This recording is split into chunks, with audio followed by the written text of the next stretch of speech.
Obligatory podcast intro.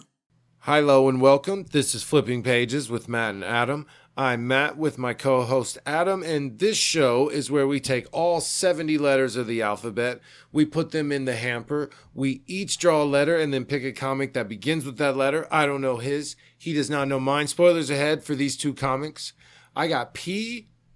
What'd you get? L. You got L. Okay, so I got one called Phoenix Without Ashes. Now, Adam, I know you're thinking, is that the Phoenix Without Ashes book written by Harlan Ellison? And yes, it is, Adam. You're correct. This is a graphic novel version of the book Phoenix Without Ashes by Harlan Ellison. That we all know. Yes, that you were thinking of. Yeah.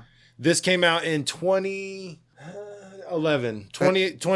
It's IDW. Oh, okay. Well. It was illustrated by Alan Robinson and created and written by Harlan Ellison. Cool. In book form, which you know. Sorry, I don't know why I said it, because you know that. Yeah. Okay, so chapter 1. You see a really nice landscape, mountain, little community on a plateau. Really pretty. Trees everywhere. So nice. It says 2785 AD. Oh. I really wish it said this later. I really regret telling you that because it would be cool if it came in later. But it shows basically these like Amish people. And this kid's playing with like a stick and a wheel. And he's like, hey boy, you know what time it is? It's worshiping hour. It's our second prayer hour. You need to get on. He's like, sorry. So the kid kind of drops his head and mopes off. So it shows him later. He's grown up as a teenager now, which I don't even think it was the same kid, but this is the main character. His name's Devon.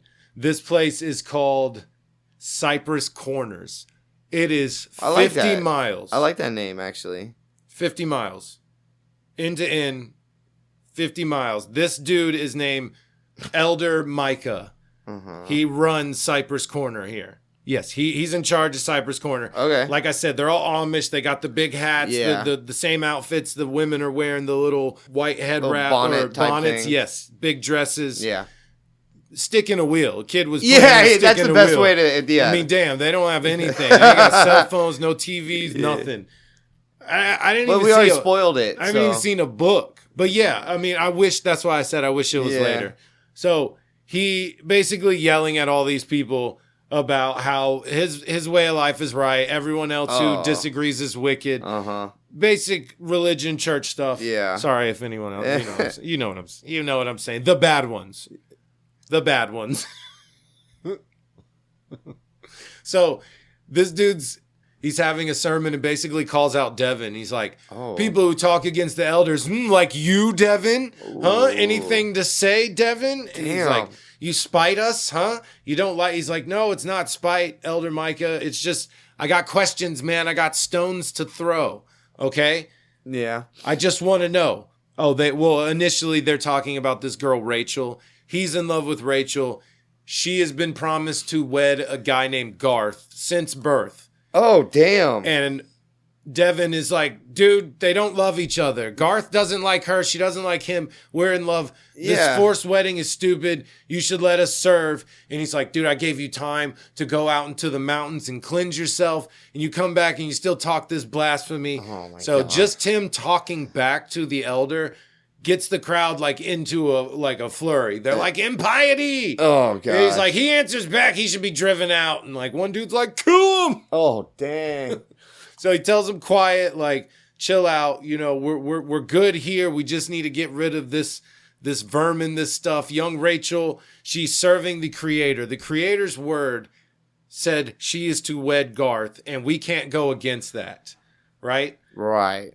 And Garth doesn't even want this either. Garth's just like, he's just chilling. Like that's kind of, I like that. That's different for once. You know what I mean? Normally in a story, he'd be like, Mwah. Yeah. So but he's like, no, I don't really. We don't like each other. We don't love, like, we're friends, but it ain't like that. And to this comic's credit, Rachel truly loves Devon. Like, you can see it throughout the comic. Right. They truly love each other. So Devon's still yelling like, oh, are you going to, if God right now tells you from this machine that you're wrong, will you still question? He's like, you damn right I'll still question. He's like, why is the sky metal but the ground isn't? where does my shit go when I take a dump? Like, where does it go? I still ask when young Rachel must wed a man she doesn't love. Crowds in a fury. Everyone's yelling and pointing and screaming. This dude goes off now. He clicks a button. They have a machine. It's like a little tiny machine. And he clicks the button, and it basically what it says is that Devon genetically is unsuitable and that Rachel still should be with Garth. Oh, okay. So he's like, see, you're going to do this? This is the word of God coming out of this machine. You still going to talk back? You still going to question it? And he just turns around and runs out. And Elder Micah is still there talking shit. He's like, he's been possessed by wickedness. We will cleanse him moving forward. Don't you worry. Don't even worry about it. I got this. So Devon goes to see Garth, and he's like, bro, sorry you're like in the middle of this. He's like, it's bullshit, man. It's all family honor here, and I have to maintain it. My father will be disappointed in me. Like, stop bringing me up, okay? If they want me to marry her, I kind of have to. Yeah. So he's just saying, like... You don't want no trouble. I've been humiliated. Every time you bring me up, I feel humiliated. Please stop it. Yeah. He's like, listen, dude, I know we're not good friends, but we've had respect for each other. And he's like, true, just keep my name out your mouth. Yeah. Stop bringing me up. Put some respect on it. Yeah. And he gives him a little speech, lets him know, like, hey, we're still kind of cool, but I'm basically going to do what I'm told. Yeah. So Devon's like, I'm sorry, again, and bolts. So he goes back to the church with a crowbar and, like, pops open the cellar door. One of those old school cellars, because, like I said, it's very old school. It's Amish, so, no power lines. It's just houses everywhere. So he busts it open, goes down, and then climbs up a ladder and is peeping on Elder Micah and some other dude. And what he sees is them record the message for the machine. Here's a little CD. He pops the CD in. He's like, erase that message. Record starting with these words. And he says the words. And then he goes on this whole speech. Devon is not good enough to be here. He's full of wickedness. He's bad genetics. No one will mate with him. No one matches. And he should be driven out. That's what the creator says. And then when it goes in the machine, it like translates it to like weird machine talk. Garbles it a little bit. Yeah, so when the machine talks, it says, gene pool selection invariant, new factor coded, Devon, attempting disruption, optimal genetic balance. In name of creator, new factor coded, Devon must be eliminated. So I guess it means kill. Yeah. He said driven out, but I guess the machine was like, no, we're killing him.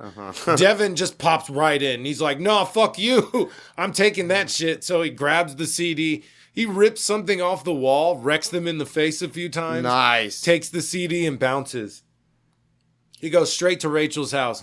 He's like, listen, I caught him lying. That's not God's voice. It's his voice. He's recording it. I have the thing here. And the dad, to his credit, he's like, listen, I don't have any problems with you, but you need to get out of here. This is blasphemy. He completely ignores him. He's like, Rachel, listen to me. They're lying to us. This shit, maybe the machine's broken, and it's been broken for a while because everything that comes out of it is Elder Micah. He says it. It changes it, and then it tells us. Yeah. So it's no longer getting messages from God, only Elder Micah. He's like, look, I took this. And these freaking stupid fanatic people are just like, oh my God, you stole from the machine of the creator. And like, just lose their shit. The dad goes outside and grabs a freaking scythe. And he comes in and he's like, you smote the elders. And he gets super rowdy about it. And Devon is telling Rachel, we got to warn everyone. We got to wake up. You know, they're lying to us. We've been duped. We can't live like this. They've been lying to us. Who knows how many years, maybe even centuries. So he gets chased out with the axe. He tells Rachel, like, come with me. And she said, I'm my father's daughter. I'm a big wuss and I can't do it. And he's like, I'll be back for you. We can't live like this. I'm going to fight him. So he bounces out. He's sitting there pouting under a tree and he sees a mob of people with torches. They're coming to get him. So he walks away and he finds a hole in the ground. What it is obviously electrical, far more advanced door. And it opens kind of like the teeth that, like, it's a circle and they'll all meet at a point. And they're like jagged. Here, look, just look at it. A swirl. Like a lens. A lens, yes, exactly. Exactly. So it opens, and he's, you know, creator, are you trying to help me? Is there even a creator here? So they see him, and Elder Mike is like, this dude isn't no Billy Goat. He's not climbing down these mountains. Like, it's only 50 miles. He's here. Let's go find him. So they're all like, hurrah, rah, rah, rah. They're all behind him with torches going for it. He's preaching, we shall retrace our steps. He talks like this the whole time. He may still be hiding, driven to the earth like a beast of the hills.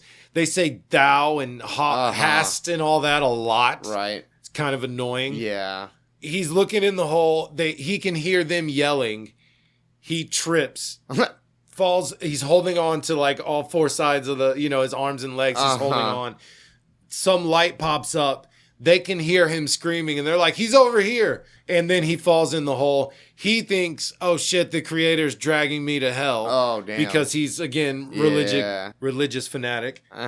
When the door closes, somehow a bunch of grass and sticks and rocks get back on top of it. Okay. Somehow. Like conceals it? Hides it. So they walk up, they look, and they just like, not here, nothing here. And they're like, we'll find him. It's not that big. Every squirrel's refuge we'll look in. It's only 50 miles. So it shows him floating through this super advanced like tube. Okay. He's floating through. He freaks out because he's like, oh, what am I doing? And then he realizes anti-gravity. He's like, I can fly. So he's cruising down this tunnel. He finds another door. He opens it up, goes through, and he's actually standing there. Now what he sees is a door. It says Viewport 874. It has 874 written on it. Bunch of screens. And then inside a container, it has a suit. Okay. So he has no idea what he's looking at. He walks to a door and immediately opens it. And he looks outside. It gets sucked up to the door because there's the door, the glass inside. It's a dome covered in glass, and the glass is broken. So it's trying to suck him out into space, basically. Gotcha. Okay. He sees the stars for a second and says, the stars that did not blink. He's tripping out. There's no oxygen because he just opened the door and space sucked it all out. So once he gets it back, he hops on. He keeps trying to open the door because he's an idiot and has no idea what space and any of this is. Right. Air pressure. The door, the machine is like talking to him. It's like, cannot open door, dude. Like, don't go out there. Oh, yeah. You're not permitted to use this door right now. Wait till air is pressurized or put on the oxygen suit. So he goes over there, gets the suit on. He freaks out because he's like, I can't breathe. And then he's like, oh, there's air in this suit. Weird. Has no idea what this suit is. Yeah, of course not. So the pressure's equalized. He's able to go out in the room. So it is broken glass. He can see the stars. And what it does is it zooms out. And as it zooms out, what you see is this giant cluster of domes. Oh, yeah, that's a lot. So I'll just tell you now, you find out later, it's 450 domes. 50 by 50. What? No, Each there's dome. 450 of them. No, the inside the dome was 50 miles, right? That one was. Oh, okay. Some of them look bigger. Some of them look smaller. Okay. But there is 450 of them, all connected with tubes. Yeah. Tunnels, I guess. It looks dope. Yeah, it looks cool. So he's floating through. He finds another tunnel. He goes through it, and he finds this room. It has, I don't know how to explain it, these devices, and they have a bunch of cubes, and they're learning cubes. So you go to the computer, you pop a cube in, and it tells you about it. There's basic historical information, languages, biochemistry, and some other stuff. Oh, okay. So he just talks to the computer and says, I don't know what this is. And the computer's, I don't know what you mean by what is all of this. Yeah. Are you referring to this, that, or the other? And he goes, are you real? Are you alive? No, I'm a voice. I'm a computer meant to give information. And he keeps saying sorry. They keep going. She says, I'll get you a medic. This voice constantly, like, I'll get you a medic. Don't worry. I'll send for a medic. It's not important. I just noticed it. Right. It keeps trying to send for medical assistance for this guy. She says, are you cargo or supercargo? And he says, I don't know what those words mean. And she says, I could get a medical assistant. He goes, no, I'm fine. I'm fine. He says, I went through a tube. I came from my world and I went through a tube and now I'm here. She says, oh, that sounds like the bounce tube. What biosphere are you from? And he says, I don't know what that means. I'm from Cypress Corner. And she says, oh, late 1800s AD ethnic agrarian community. How'd you get lost here? How'd you get to the perimeter of the Ark? And he's like, what's the Ark? And she goes, oh, you need basic historical information. Tells him to go get a cube. what this does, he goes just basically crazy. He starts popping in all these cubes. Yeah, he matrixes himself. So when he pops in a cube, a girl pops up and says, this is a continuation of the history of the planet Earth from cube number 42, which is missing. He doesn't know what planet Earth is. So she goes, okay, you need these cubes 1 through 6. So he goes and puts those on. She's like, do you know now? Do you know what planet Earth and planet means? And he goes, yeah. We're on a ship. We're moving through space. We come from a planet called Earth. And she goes, yes. So do you want a medical team to assist you? And he's like, no, I'm fine. I want to know everything. As I said earlier, a great cataclysm that was to destroy the Earth was seen as an inevitability. And he goes, what was the cataclysm? And she says it's a Vastator. Vastator? Vastator. Okay. Vastator. I don't know what that means. She says, you'll find that on the preceding cube number 42. He says it's missing. It's funny. She's sitting there like pouting, I guess, because she has nothing to do right now. When she's giving information, her eyes are all white. And then she like sits down and seems like a personality. Kind of interesting. He goes, the cube's missing. What is that? And she says, I can't tell you what's on the last cube when I'm on this cube. I'm not allowed. Which is so, why? Yeah. You're accessing the same place. The information is going to the same place. Right. Why does the cube have to be there for you to comment on? It's just weird. Yeah. So she's like, do you want me to continue? And he says, yeah. Reacting to the disaster, the world went nuts. There's like cities on fire, people shooting themselves, going crazy. They went mad. But a bunch of artists, scientists, philosophers, technicians, humanitarians all got together, basically started like a seeding program, tried to figure out what they could do to save the Earth. Yeah. Because this shit was gonna happen. Yep. And what they figured out was they started building this thing between Earth and Mars, or Earth and the moon. Yeah. It is a cluster of grapes into 450 biosphere domes, entire ecologies, whole segments of the Earth's population in their natural ethnic states. Once stocked with supercargo of 3 million humans, all they would need to sustain them on the centuries-long journey to the nearest star, Alpha Centauri, and its planetary system, the Ark was launched. So that's where they're going. Oh, okay. So they've been cruising now. Yeah. They kept the crew outside, so not to mess with them. So supercargo. Supercargo is inside the biospheres on the inside. They have their own world. Yeah. This is a Amish world. This is a futuristic world. I have no idea. Yeah, we don't see them. You don't see them. Yeah. Which it really leads me to speculate wildly about what's going on. Is there a samurai world? Yeah. Like, what if there's like dinosaur world? There might be, dude. Who knows? There's 3 million humans, so there could be a city where it's just like, hey, it's just a regular city. Yeah. You just go to work every day and blah blah blah. It would be like Dark City or whatever. Oh, right. Yeah, like, why is it always dark here? So the Ark traveled for 100 years, and then there was an indication of difficulty. There was an accident, and then she starts glitching out and disappears. Devon starts screaming and crying. He's like, just this onslaught of crazy information that just rocks his entire world. Oh He's like, God. There's an accident. What's the accident? And the other voice that he was talking to earlier says like, yeah, I can't tell you that. I don't know. I can't tell you that. So he starts kind of like getting it out of her. He says, the message wasn't complete. There's a bunch of cubes missing. She goes, well, that's it. If there's no cubes, there's no info. Yeah. She said the Ark traveled in space for 100 years and then something happened. Yes, sir. What was it? I have no idea. It's not my function. Yeah. He goes, whatever it was, it must have killed the crew and everyone who was on the outside of the biospheres.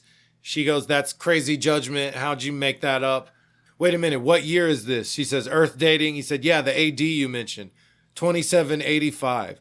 So the Ark has traveled for 500 years without any communication among any biospheres. Wow. We forgot where we come from. We thought the world was tiny. We even forgot we were on a ship. We forgot literally everything. There was no one there to even tell us. Yeah, that's rough. So the computer's like, that seems unlikely, sir. And he's like, shut up. Like, don't you see it? We're like prisoners. He starts losing his shit. He goes, I have to tell them. She's like, excuse me, sir. I did some probability research and I found out you're about 50% right. Possibility that you're 50%. There's 50% chance you're correct, which is like, duh, no shit. He just goes, thank you. And he runs off. And she says, there's one thing you need to know. The astrogation and chart plotting sections have been feeding her information. So the arc is off course. It is programmed. It will take us to the heart of a giant supernova. Oh my gosh. And everyone will die. Yeah. And he's like, what's a nova? And she says, it's an exploding star. Everyone's going to die. The ark will be destroyed. And he goes, when? How long? And she says, 5 Earth years. So he bolts, going back to his world. Really, really interesting part. She says, if you still remain here, sir, you should know those you wish to warn will not honor you for the knowledge. Good luck, sir. Yeah. Which was like, damn, that computer knows. It knows some stuff and sure doesn't know some other stuff. Yeah. Real picky. Real fucking, convenient shit. Yeah, you know? what the fuck? Dude, this computer would piss me off. This bothered me. He went back. I don't why? know if I would go. Why? I would go cover of night. I would sneak. I might kill Elder Micah and say, figure out a new way, destroy the machine. Literally anything's better, y'all. I'm grabbing my girl. Yeah. Maybe my dad, if he's cool. No, he doesn't have parents. Sorry. Both his parents are dead. He has no one. He lives at that house by himself. Oh, really? Yeah, so, He's the cool kid. He's got his own house. The So, cool Amish. They immediately find him, start punching the shit out of him, course. beating him up. This is bad. They have a trial. He tries to explain himself. Garth even pops up and says, hey, like, I want to hear what he says. And he spills it, dude. He tells them the whole thing. And they're like, blasphemy. Oh, of course. It's just feeding into Elder Micah's stuff. He's slapping him on stage, telling him how wicked and how corrupt his mind is. So they knock him out, and they said either at first light or first dawn, whenever he gains consciousness, the stones of the earth will take care of him. So they're going to stone him. Oh, okay. Garth is feeling really bummed and sad because he's like, Dad, I don't love Rachel. And Devon's like a cool dude. Yeah. So if I follow the rules, Devon dies for loving her, and I get to marry in a bad way. Yeah. And I have to marry a woman I don't love who doesn't love me. Cool. Devon's in jail. Rachel comes to see him. He tries to explain it to her, and she's just like, you're saying things I don't understand. He didn't understand things. 10 minutes ago. Why does he expect her to understand? He had hours of time with cubes to figure it out. Special, annoying, and 2 voices. snarky cubes. Yeah. 2 snarky women. He tries to explain it to her, and she's like, awful things. They're frightening. I don't know. I don't blame her. What's she know about it? So he says, don't come to the stoning. It's going to be horrible. And she says, oh, I have to throw the first stone. My dad's making me. Oh, damn. And he's like, man, that's fucked up. That's super. I'm sorry to laugh. That's so messed up. Like, Guess that's what? Your really, boyfriend's dying tomorrow, and you're throwing the first stone, sweetheart. Literally one of the darkest things I've heard in a long time. That's Right? so messed up. So Devon's in jail. A grappling hook goes and hits the window, and rips it out. Cool. Devon hops out the window and takes off. Elder Micah is sitting there holding his rock, hard as a rock. Yeah, so of course. excited they're about to stone this poor boy. Of course. They're like, "Where's Rachel?" And that's when they're like, "She's not here." He's like, "She's on the way. Go fetch her." She's like, "This is difficult, man. She's never seen a stoning." And he just starts preaching and going off. So a dude runs up and says, "He be gone." And Elder Micah says, "Gone? How gone?" Like, completely gone. Totally gone. He's like, "Find him. I did it once. I'll do it again." Again, remember, our world is only 50 miles big, and we don't question that at all. Great creator. Only wanted us to have 50 miles. So Rachel's dad's dragging her through the woods, dragging her to go to the stoning. Yeah. He gets punched in the face, and Devon just grabs Rachel and is like, dude, like runs off, gone. He runs up and he says, "He stole my daughter. He's out there. He's running around." So they all group up. Garth shows up, and they're like, "Where were you?" And he was like, "I was coming here." And they said, "Do you know what happened?" He said, Yeah. I'll find him. I'll kill Devon or bring him back to be stoned, and I'll find my bride to be, and I'll marry the shit out of her." Yeah. That's what he took from doing everything, talking to his dad. Yeah. Which I suspect he might be the dude who broke him out of jail. I don't know. Oh, okay. So he says, I'll bring her back to be my bride, yada, yada, let's go. Yeah. He's rolling out there. Rachel's like, "What do we do?" And Devon's like, "Don't even worry about it. Come on, let's go. I have somewhere to go." She's like, "They'll find us." And like, no, they won't. Not here. So he opens the tube. Garth is running up with like weapons. He's got freaking arrows on his back. He looks cool as shit. Nice. He sees them. They jump in the hole. He's standing there as the hole closes. And he covers it back up, I'm assuming. She's freaking out. Where are we? What is like, trust me, you're about to learn a whole lot. Yeah. Just like I did. Don't be scared. I'm here with you. He said, they have escaped. And he goes, Devon has escaped. And your wife's with them. He's like, yeah, they're both gone. We must search all the hills. Garth says, no, I'll do it. Everyone stay here. They're like, no, we want to bring you strength. He says, no, don't worry about it. Seriously, don't trip. I'll find them. I got this. And he walks off by himself, and it does a zoom out of the biosphere, and it just shows the grape cluster. And then it's the end. Yeah. And the art, it just says art gallery and other stuff. So I was like, art gallery. is this another? Because the last 2 weeks, we both done Pitch Comics, which you said you looked up. Yeah. Pitch Comics. Yeah. I thought this was a Pitch comic. Apparently, the book is super vague like this. Really? That's just how it is? This is how it is. Okay. You don't know who broke him Sci-fi out of does jail. that. I mean, Sci-fi does that. I guess we don't need to know. He's out of jail. Yeah. And That's he's what's going important. to other tubes, possibly. Yeah. And there's no sequel at all. Comic or book. Right. That's the end. Yeah, that's the end. Like, you just like, okay, I assume that, I mean, they have nowhere else to go. Yeah. They have 449 biospheres to choose from. True. So, I mean. So there would be like some sort of Asian biosphere Dude. and some sort of like Russian biosphere. Probably. Because that's what how they said it. It was probably in their island. ethnic state, in their natural environment. So they are taking people and putting them there. So, yeah, you would have a like feudal Japan one, maybe. Ancient Japan. Ancient China, maybe. Yeah. Who knows? Modern. Futuristic, maybe. Yeah, I don't know. So I thought it was super interesting. Oh, it's cool. The potential there for like... Oh, expanding upon it? Just all the people in It'd be like Sliders coming almost. together and being like, these people start beefing with them. Oh my... It would be insane. It would be Earth 2.0 for sure. Yes, but with tubes. With tubes. Yeah, because I mean, 50 miles, and that's big. It seemed like 50 a miles by medium-sized 50 miles is a long circular, fucking big area. I mean, and that seemed like a mid-sized one, so there's probably bigger ones. So there probably is like City World. I would love to see what's in the rest of those biospheres. There's a lot of biospheres. But this dude was like, "Nah, I'm good. That's it. That's it. That's the story." I hope you liked it. So the art is fine. Yeah, it's all right. The faces are fine, but I hate them. I will not elaborate further, but I hate them. I hate them. I don't... Honestly, they all look pouty. Why do they all look pouty? I don't know why. I hate they're just, it's like, not Archer, but, It's very close, though. That's what Frisky I thought. Dingo. It looks more like Frisky Dingo. Yeah, it does. Like, cut out. Yeah. I know it's good, though. Don't get me wrong. Oh, it's well executed. It's the just art's weird fine. looking. Like, I'm sure someone loves it. The faces are fine, but me, I hate the faces. But I know that the art and everything's great. Yeah. The writing was cool. It's well executed. I'm kind of interested in reading this book. Just for the hopes of a bit more information. A little bit more, exactly. That would be nice. So if I do read the book, I'll let you know. But yeah, it was a cool comic if you feel like that was a complete enough story to satisfy you. Yeah. But I was scrolling like, oh, this is about to get good. Yeah. And then it stopped, and I went, okay. Up in my mind, it gets really good. I guess. That's part of why it's probably popular, because people are like, ooh, I bet he does this. I mean, but like, who broke him out of jail?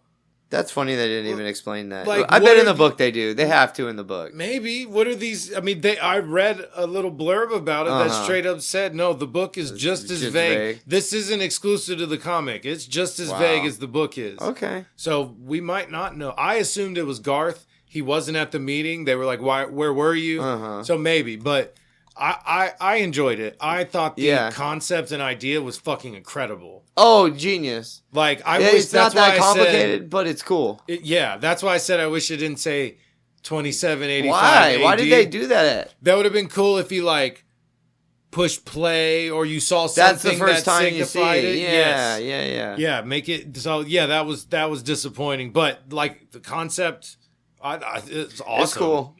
Yar. So I got Lucifer's sword. What? Lucifer's sword. It's a motorcycle comic book. Oh. So It's put out by this company called Motor Books. Oh my god! The company that publishes is called Motor Books. So I was like, all about some motorcycles. So, it sounds so like. I read the whole comic, and then I was like, Motor Books? What? Motor Books. So I finally looked it up, and it said it was founded in 1965. Whoa. Offering books created by motoring's top photographers and writers. Many created with partners like Harley Davidson, Chevrolet, Ford, Chrysler. Here, look down in this. Become a Motor Books author. If you have a transportation-related book idea that you'd like to share with us, we'd love to hear it. Please follow the directions and submission guidelines to submit your proposal. So what they do is they partner people with companies and about cars, and so books and comic books.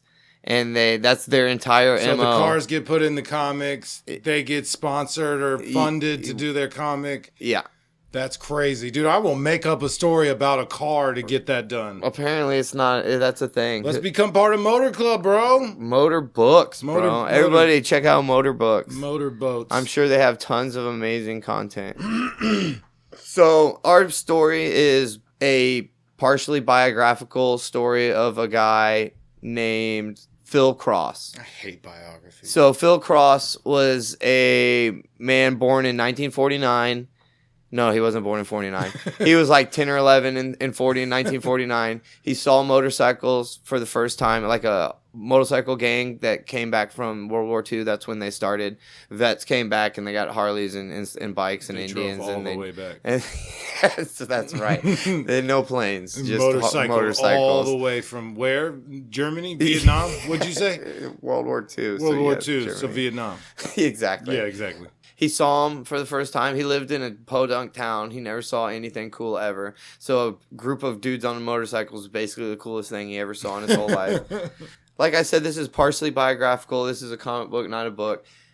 He wrote a book. So this comic book is based on the book that he wrote. Nuh-uh. Yeah. No way. Yeah, we both did that. That's crazy. They're both. His is very autobiographical, more than this one is. They use more of the real names and more real people and stuff. So this one's more fictional than his book is. That's a slight difference. Embellished, maybe? Exaggerated? Or just a lot of it seemed to have been censored, actually, more. Oh, in this? Yeah, meaning censored, censored meaning what groups were involved in what. So motor clubs. Yeah, exactly. So his group is called the Lucifer's Swords, and that's not. He was actually a gypsy joker was the actual bike gang that he was in. But in this, they're called the Lucifer Swords. Okay. Like I said, a stand-in for the gypsy joker bike crew. Yeah.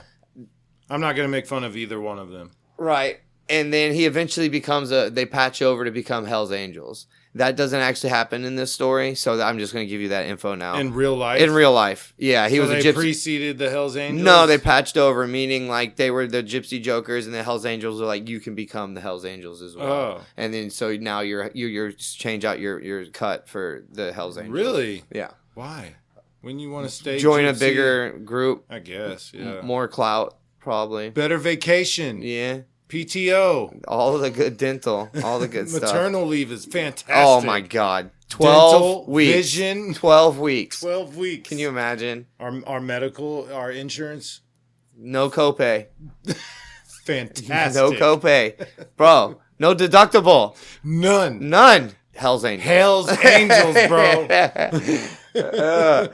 So also every Christmas you get a basket of cheese, crackers, summer sausage. It's fantastic. So this comic book is just a little chunk of his story. So in the book, obviously, it's his whole story. The getting patched over, like way more stuff. This is a way more pared down. So is he already Hell's Angels in this one? Or no, he doesn't even get close to that. Okay, in this. Way before. Then. Yeah, so we actually pick up when he's a little kid, seeing the motorcycle guys. That's how our comic book picks up. That's an exact thing. So that's where he fell in love with motorcycles. He bought one in 1957 when he was 15, 16 years old. Bought a motorcycle, crashed it. His dad hated it. Got in trouble with the motorcycle. problems. Mhm. Then he got too cool. Then he went into the military, was supposed to go overseas, and then got in too many fights and got kicked out. Basically, Too cool. he's too awesome for it. Too cool, Too awesome. dude. Too awesome for the Navy. Yeah. So he comes back and he buys another motorcycle, and he's traveling around and doing odd jobs and living a normal life. Basically, he isn't getting in trouble. He's not an outlaw. He's just a normal dude doing like carpentry work and stuff like that. Yeah. So he finally sees the gang that he saw whenever he was a kid, but now. And that's the Lucifer Swords. They're all old men. Yeah, it's a whole new crew. They got sidecars. It's the same crew. They all got sidecars. It's the old guys sitting in the side. They can't drive anymore, but they still like to ride. This is my grandson. he drives the motorcycle part. We're all going to Denny's to have dinner. It's 3:30, Grandpa. Yeah, we're late for dinner. Late for dinner. So hungry. Bedtime My soon. medicine makes me thirsty. So he sees the swords. He sees his crew from back in the day, and he's like, I want to join them. I want to be around them. I want to be a liquid sword. Lucifer sword, sorry. Yeah, I want to be them. So he goes and hangs out at a bar with them, and they're really nice, actually, the first time he meets them. And he's just sitting at the bar drinking. They go, hey, it's your turn. He goes, for what? And they go, oh, pool. And so he'll, all right. So they're like kind of forcing him to interact and have fun. And they're like, hey, but it's $10 a game, blah, blah, blah. And he's like, all right, fine. And so they start playing. He just wipes the table with, I think, his Dirty Doug. He just wipes the floor with Dirty Doug. And Dirty Doug is like, we know how to deal with pool sharks here. He starts trying to fight Phil. They call him Frenchie in this. Frenchie? In the comic. Frenchie is Phil? Yeah. Frenchie ends up whooping his ass. Dirty Doug starts fighting him, and then Frenchie starts whooping him. And so the whole crew has to whoop up Frenchie because that's their brother, and you can't beat up their brother. Can't do that. So they barred him, like barred him and shit. God. And then chunked him out of the bar, and like, because it's comics, he's not even like bloody or anything. He just like is getting up, and one of them stood up and walked away. Yeah, he did. It's stupid. Biker gang's known to. There's your embellishments. Yeah, let you get up and walk away. Real easy. They're let real you cool off about easy. that. Yeah. One of them's walking up to him, and he's like kind of hazy from getting a metal bar smashed into his head. Yeah. And he's like, and the guy's like, hey man, sorry about that. You can't beat up on our brother. We have to beat you up for that. Here's your money. You definitely won that game fair and square. Like, don't worry about it, man. He goes, hey, if you ever stop by again, your drinks all night are on me. Oh, nice. And he was like, fuck yeah. Because they I'll were be cool. back tomorrow. He's like, how about now? I hurt really bad. I was going to go back in, actually, but I need alcohol. I need strong alcohol. I also need help. Yeah. So he's met up with the crew. He starts being a hang-around. That's what it's called. You're not a prospect yet. You're a hang-around. He comes and hangs out at the bar. Yeah, he's hanging out at the bar. Everybody kind of likes him. And then eventually they're like, all right, we'll let you prospect. We want you as a prospect. They get into a really bad brawl with the Hermanos Santanos, which is another Hispanic biker gang. Heard of them. Yeah, they're yeah. Even though they're made up for the comic book. Yeah. That's how badass they are. Yeah. So they like roll up into a bar while the swords are there, and they're just hanging out. And the head sword, I forgot what his name is. It doesn't matter. He's a president. He's a president. Hermanos, the leader of the Hermanos, comes up and he's like, hey, I can't believe you fucking showed up at this bar, bro. Like, you got balls. He goes, oh, what's up, amigo? How's your wife? And immediately knives and guns and shit come out. And we don't know exactly why exactly. And so there's like a gnarly shootout. Oh, damn. A gnarly shootout. The boss is driving away on his motorcycle. It takes a bullet in the gas tank and it flames up and he gets all covered in flames and he falls over. The prospect is there to help him. They actually get arrested, I'm pretty sure, at that point. No, they do. They get arrested. The cops come up whenever they're on fire, and the swords are on fire. And they're like, you're under arrest. And they're like, for what? And he goes, burning in an unregulated area. So the boss caught on fire? Yeah, the boss of the swords caught on fire. And a bunch of swords died, I'm guessing? No, like everybody rolled out. The bullets only hit the gas tanks and shit. They're terrible shots, I guess. Okay. And so the cops come out of nowhere and arrest these guys. Oh, that's messed up. For burning in an illegal area or whatever. Pocket of the so that's our Santos. first.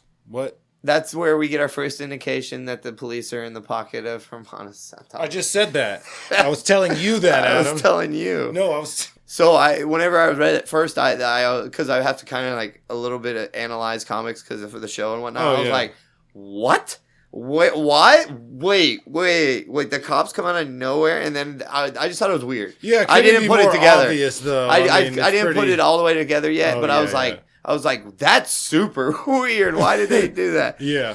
So then now the president's like, hey, Frenchie, like, do you want to really be part of us? We're about to be in a war. You need to get a gun. So he goes to the pawn shop to get a gun, and he picks up a 1911, and the guy's like, it's real nice, and he's describing it. And he goes, all right, how much? And he goes, $95. He goes, you think you can come down just a little bit? He goes, how much? He goes, I got $25. And he goes, he hands him like a little Saturday Night Special, a little pocket pistol, like a Bursa or just worst piece of shit you ever seen. He goes, it's the only thing I got in your price range, son. He goes, that thing's a piece of shit. And he goes, it's the only thing I got. So he buys it. Frenchie buys it, this little tiny gun. And now he's like really prospecting. Like he's like, they're trusting him, and they're like actually thinking about making him a full member at this point. Okay. He rolls with them all the time on missions with the president. Right. He's trusted. He saves the president's life another time from Hermanos Santanos. Really? Twice? Yeah. Oh, he's in. Yeah, he pulls out his gun, and he's about to shoot the main guy. He's about to kill the Hermanos Santanos, Hector or whatever his name was. And he pulls the trigger on his pistol and it explodes in his hand and fucks his hand up bad. It's a joke gun. Yeah, it shoots backwards at you. Hilarious. It's only 22, bro. You pull the trigger, it blows up in your hand. Jackass. So it's like, his fingers look all fucked up. Oh, it mangled his hand? He mangled his hand a little bit. Oh, man. So now, like, he's in. Like, they're, like, letting him come to church, which is Sunday meetings. It's, like, a mandatory meeting. He's in because of that? Yeah, everything. He'd save him and then, like, willing to... He was trying to kill. He was trying to kill that dude. Yeah. So, like, they're like, oh, cool. Okay. He had a crappy gun, but he could have done it. They bitch at him about it. Yeah, I bet. If he had a real gun, he would have actually killed him. I saw 100%. Yeah, he would have. But a shit $25 gun. Yeah. Which funny, back then, I think you probably could have gotten a gun. I was literally thinking that. Something good. A revolver that worked. A revolver that worked. A 22, a revolver? Yeah, you could have. Well, the guy said it's the only thing he had. When was this? 50s, 60s, This is in 65. 65. Yeah, oh, yeah. Yeah, this is 65. 25, that's like $105 Probably, now. yeah. Probably something like that. Damn, that's sad. That's well, from then, it's actually not that bad if you think about that distance in time. But then, in just the... Whatever. I don't want to. Yeah, no, I don't want to do any of that. Cut all that. Cut that. Editor. All right, so they're all... Frenchie and his crew, the Swords, are all hanging out at the bar. And then Hermanos Santanos shows up outside of Kelly's. And they just unload, like... 100 rounds into That's the Kelly's. Santos bar? No. The Kelly's is the Swords bar. Oh. And Hermanos showed up. I had it backwards. Yeah, got it, exactly. Got it. With machine guns. They had machine guns and they blast the bar. And everybody hits the floor and they're like, is anybody shot? And they're like, no, nobody's shot. And they're like, oh shit, Kelly got shot. He's the owner, bartender guy. He ends up going to the hospital. He's like really hurt. Now they're on red alert. They have snipers on their building of Kelly's. Like they're ready for war.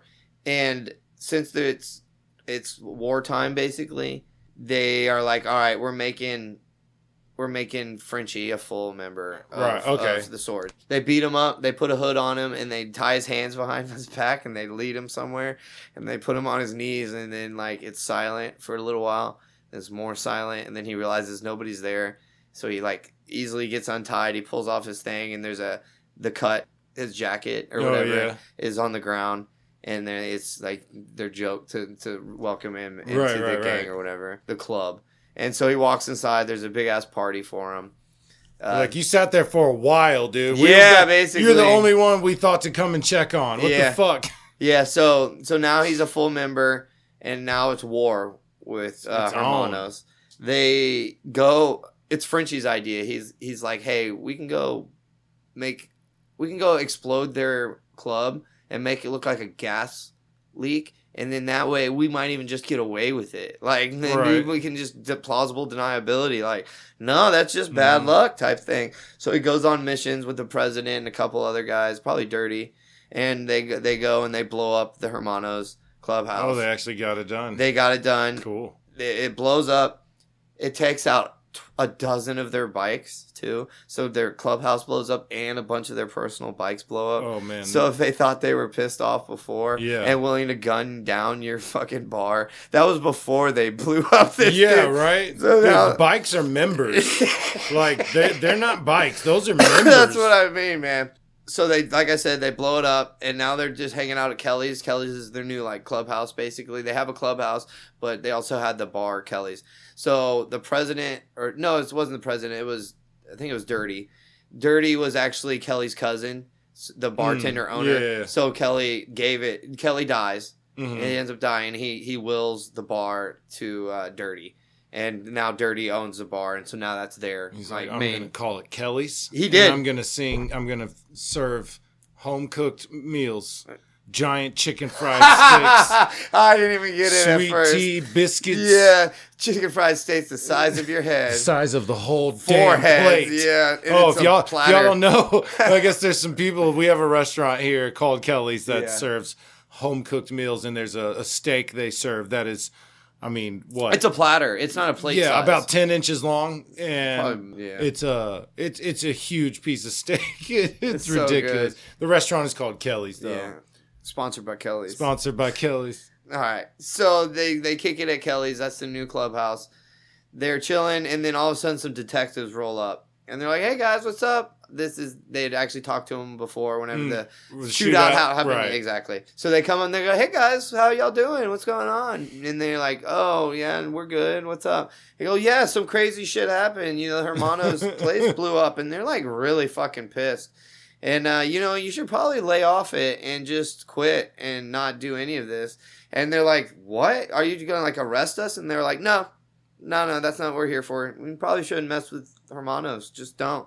And they're like, leave. And they're like, were we getting strong-armed by the cops? Yeah. Like, what the hell was that? A second clue. And so they're like, oh, this is where the president's like, They actually do, like, a hand-on-chin thinking pose where he's like, Oh, that's kind of strange. And so now they're using their Vietnam friend who listens to the CB radio all day. They go use him as their like underground info loop guy. He's the man in the chair, most literally. He's like in a wheelchair. Oh, right. And they're like, hey, what's on the news waves, bro? And he goes, cops are only saying it was a gas explosion and whatnot. That seems to be the narrative they're trying to push. And they're like, oh, that's a third weird thing, because they definitely knew it had to be a bomb. Like, this is weird. Every level, this is weird. The cops are being super weird. So they're in deep war with Hermanos. They're going on a bike trip, followed by Hermanos, like secret style, like ninjas. And one of the guys is out on patrol on watch. One of the swords is out on patrol and watch. And he gets stabbed.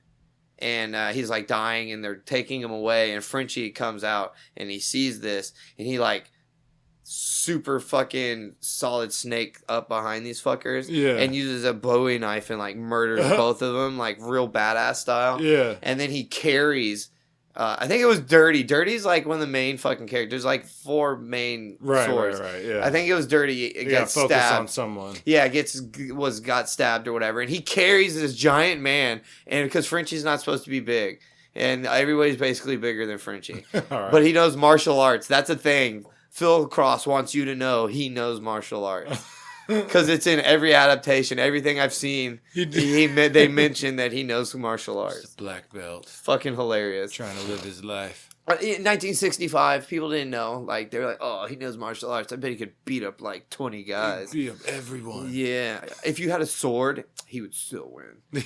He knows martial arts. So this is just another instant of Frenchie being like a superhero, basically. Right. Yeah, so like these are the things that I imagine are embellished and whatnot to make him seem more like a comic book hero, basically.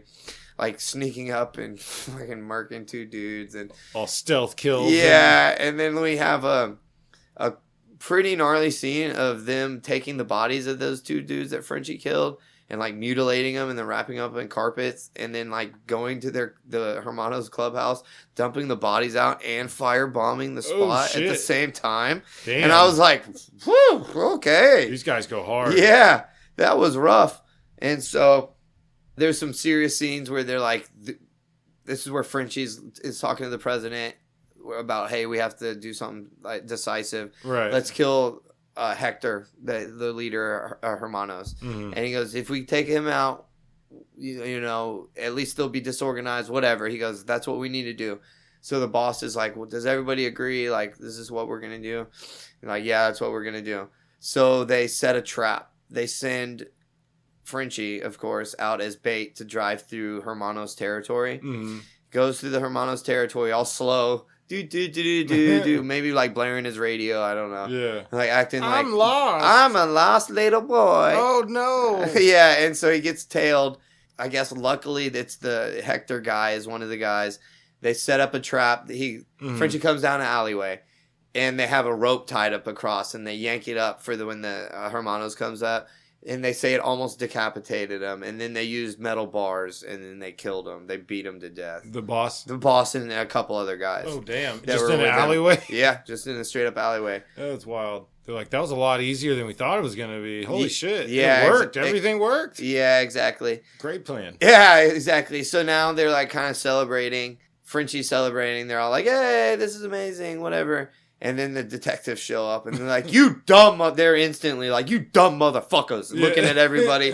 And like, the president's like, what? And he goes, do you know what you did? You idiots. And then he's like, what? And he goes, you killed the Hermanos guy, Hector or whatever. And he goes, yeah, what do you care? He goes, we're doing your job for you. And he goes, you're doing our job for us? You killed our partner. You killed our favorite person on this entire planet. You are going to be my butt boy. He says something like that. Yeah. He's like, you're mine.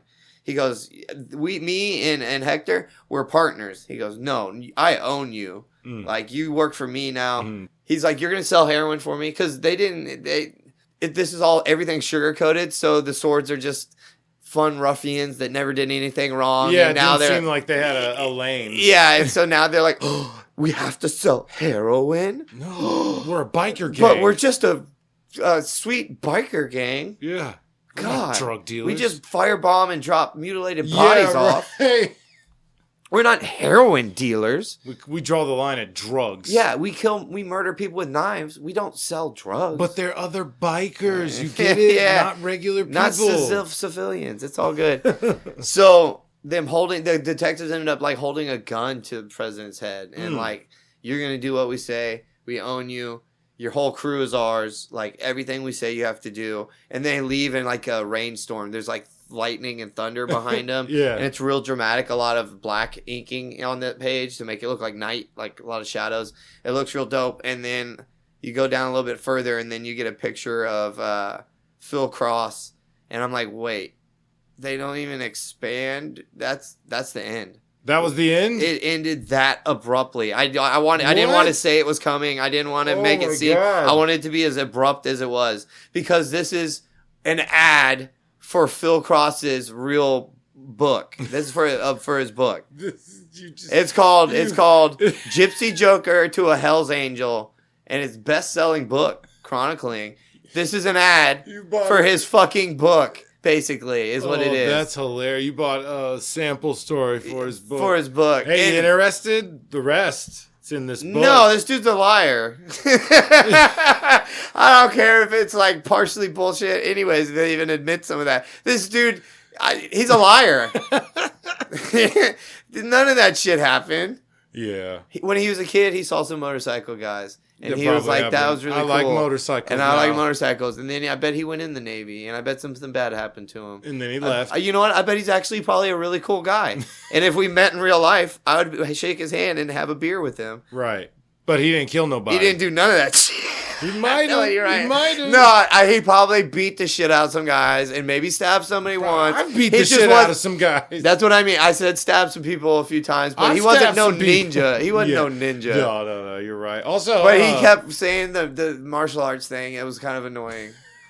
He like everything. He brings it up in the end part where he's talking to him. Oh man. I didn't know it was going to be like this. Because you know what? I was over there and I was like, I don't care about any of this. All right. Listen to this. Phil was tough. He was a trained martial arts instructor. Oh, my God. The Hells Angels proved just as tough. Bro, so every chance he gets... Like I said, I bet this dude's really cool. I bet he's lived a cool life. I bet he lived a cool life. I would definitely be able to just sit and have a beer with him. Probably. And but I would love to hear these stories from the horse's mouth. Yeah, as right. They say, bro, the faces in this comic are fucking awesome. I almost forgot it. They are so cool. It is a very pulpy art style. It's black and white, very heavy black shadows, very heavy inking. It's a very heavily inked comic. Yeah, check it out. Let me see. I love the style. Everybody's face is extremely simple. Yeah. Oh, that is cool. And a lot of them have mustaches and beards and stuff, but I still can tell who's who. Oh, yeah. Yeah, there you go. You get a shot of everybody. See, there's a president in the middle. This is Dirty, I'm pretty sure. Who's this fat guy? I don't know. Maybe that's Dirty, or I don't remember. That looks like Dirty Dog right there. Right. They all got mustaches, but their hair is all different. They have different sunglasses. Their shading's done different.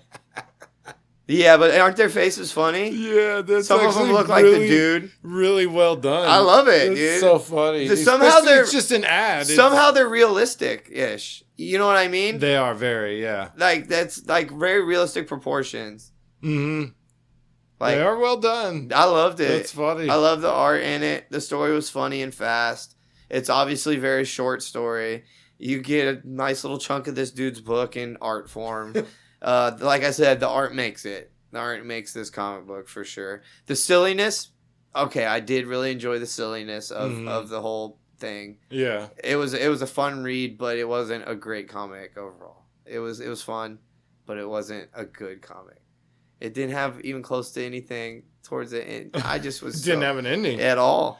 It had a setup even worse than like normal that we get.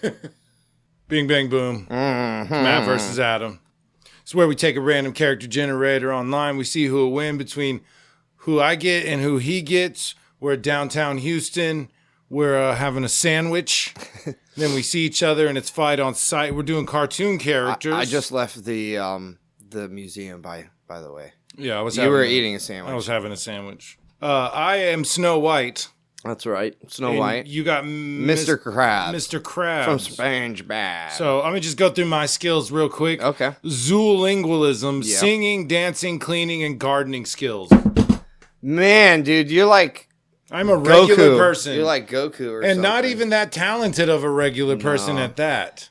I mean, I can't garden, but I can Who do was a it, Snow lot of White? it. Snow White. Isn't she like 14? She doesn't even have, she doesn't fight anything. No, at all. She just falls asleep She and runs. then gets kissed. She runs pretty fast. She can run. Dude, just do yours. Okay, so like cartoons, like silly cartoons, Yeah, characters get super powerful. So They like have crazy feats because Yeah. houses fall on Yeah, top of yeah. them, and because they can't die or whatever, they just get out. So I'm not gonna read all of them, but I got genius level intelligence, manipulation, charisma, vast wealth, regeneration, and then the superhuman start. I'm just gonna read the second part after the superhuman.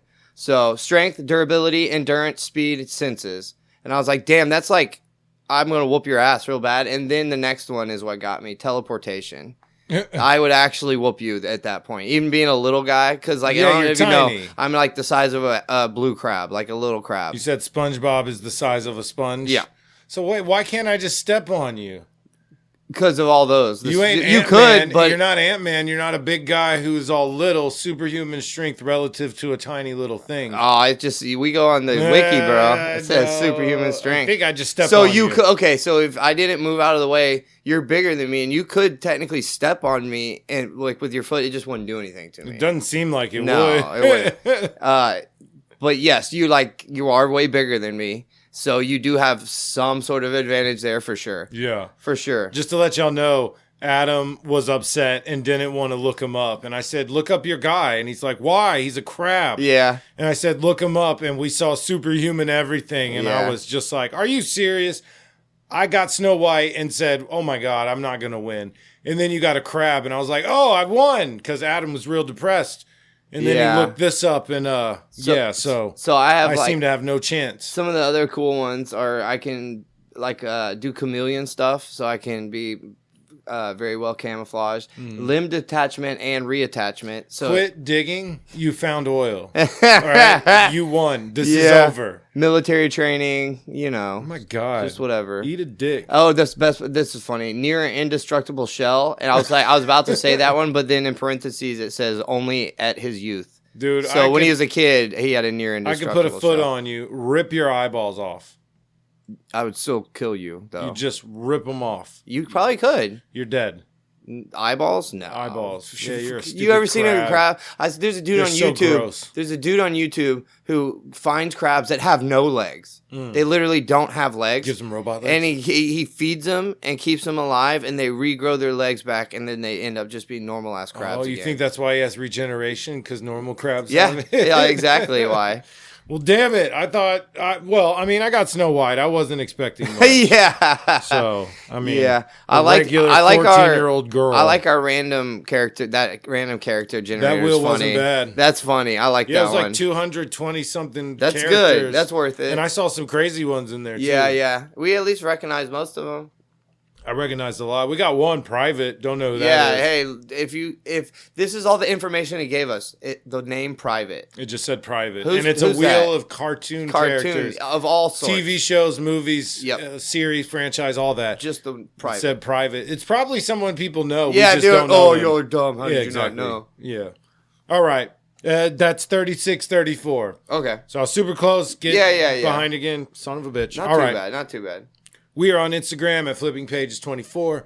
We're on Facebook at Flipping Pages with Matt and Adam. New episodes release every Thursday on all podcast platforms and YouTube. Dollar Bin also releasing on all platforms and YouTube. Best way to support us, rate, review on your platform of choice. Follow, like, subscribe on the socials, YouTube, and platforms. If you've done that, we appreciate it. If you're just listening, we also appreciate that. We see the listens, and thank you from the bottom of our heart. Appreciate it so much. Yeah. We see you. Yep. And is that it? Yeah. What's up, Nate? What's up, Mike? Wash them dishes, Joaquin. I think that's it. What's up, Singapore? What's up, guys? Yeah. Belgium. What's up? Yeah, Belgium. We see you. We see you. Sweden. Yeah. Someone in L.A. is digging us. That's not weird, Matt. That's just... No, I'm just saying. I know. Okay. There's also someone in Texas City, which is like 15 miles away from us. Yeah. If even that. Yeah. And I don't think we know them personally. Probably not. So, yeah, we live like 12 minutes from you if you're in Texas City listening Don't tell to them that. Jesus Christ. Whatever. Look, here's our full address right now, okay? We live in... Beep. And then I'll cut. Yeah, I'll cut it right there. Okay, I'll cut it right there. All right. All right. Y'all have a good one. Bye.